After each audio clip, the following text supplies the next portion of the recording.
இந்த 4 பேர் interview attend பண்றதுக்காக வெயிட் பண்றாங்க. அதுல ஒரு அம்மா ஹேண்டிகேப் அவங்களும் நிக்கிறாங்க. அவங்க பின்னாடி நின்ற ஒரு பெண் அவங்க வச்சிருந்த பணத்தை எடுத்து பின்னாடி நிக்கிற நபர்கிட்ட குடுக்குறா. இத பார்த்த கடைசியா நிக்கிற பெண் அந்த அம்மா கிட்ட சொல்றாங்க, "உங்க பணத்தை எல்லாம் ஆட்டைய போடுறாங்க" அப்படின்னு சொல்ல, அந்த அம்மாவும் "நான் பணம் எதுவும் கொண்டு வரல" அப்படின்னு சொல்றாங்க. பணத்தை எடுத்த பெண் அவங்களே பணம் கொண்டு வரல, நான் எப்படி பணம் எடுத்திருப்பேன், நீ என்ன லூசு மாதிரி பேசுற அப்படின்னு சொல்லி கேட்கறாங்க. அவ கூட நின்ற ஆண் நபர் சொல்றான், அவ தெரியாம பேசுறா, அதெல்லாம் பெருசா எடுத்துக்கிறாத அப்படின்னு சொல்றான். அப்புறம் அந்த பக்கம் அந்த மேனேஜர் மேடம் வர லேட் ஆகும், நீங்க கொஞ்சம் வெயிட் பண்ணுங்க அப்படின்னு சொல்ல, அந்த ஹேண்டிகேப் அம்மா பாத்ரூம் எங்க இருக்கு அப்படின்னு சொல்லி அந்த மேனேஜர் கிட்ட கேட்க, அந்த மேனேஜர் அந்த பக்கம் அப்படின்னு சொல்ல அவங்களும் அந்த பக்கம் போறாங்க.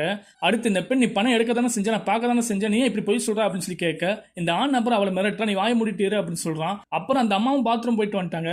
அந்த மேனேஜர் வந்து உங்களோட ஃபைல ஃபுல்லா கொடுங்க அப்படின்னு சொல்லி அந்த பக்கம் போய் உட்காருங்க அப்படின்னு சொல்றான். ஒவ்வொருத்தவங்களும் அவங்களோட ஃபைலை கொடுத்துட்டு அந்த பக்கம் போய் உட்கார்றாங்க.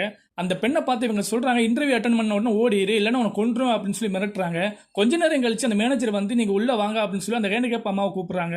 இவங்களும் உள்ள போறாங்க. அப்புறம் இந்த 2 பேர் என்ன செய்றாங்கன்னா, அந்த ஹேண்டிகேப் அம்மாவை கிண்டல் பண்றாங்க, இவ செலக்ட் ஆக மாட்டான் அப்படின்னு சொல்லி கிண்டல் பண்றாங்க. அப்புறம் அந்த மேனேஜர் வந்து இந்த 3 பேர் உள்ள வாங்க அப்படின்னு சொன்ன உடனே இந்த 3 பேர் உள்ள வர்றாங்க. இந்த 3 பேர் உள்ள வந்த உடனே இந்த 2 பேர் அந்த அம்மாவை பார்த்து ஆச்சரியப்படுறாங்க, நீ வெளியில உட்காந்துருந்தா எப்படி இங்க வந்து உட்காந்துருக்கா அப்படின்னு சொல்லி கேட்க, அப்பதான் அந்த அம்மா சொல்றாங்க, இது என்னுடைய கம்பெனி, நான் தான் இன்டர்வியூ எடுக்க போறேன் அப்படின்னு சொல்றாங்க. நான் இன்டர்வியூ அட்டெண்ட் பண்ற மாதிரி நடிச்சு, ஆனா உங்க 2 பேரையும் பார்த்துட்டேன், நீங்க என்னுடைய கம்பெனி தேவையில்லை, கிளம்புங்க அப்படின்னு சொல்றாங்க. கடைசியா நின்ற பெண்ணை பார்த்து சொல்றாங்க, என்னுடைய கம்பெனிக்கு நீ தான் தேவை அப்படின்னு சொல்லி அவங்கள மட்டும் செலக்ட் பண்றாங்க. யாரையும் அவங்களுடைய குணத்தை பத்தி கிண்டல் பண்ணக்கூடாது.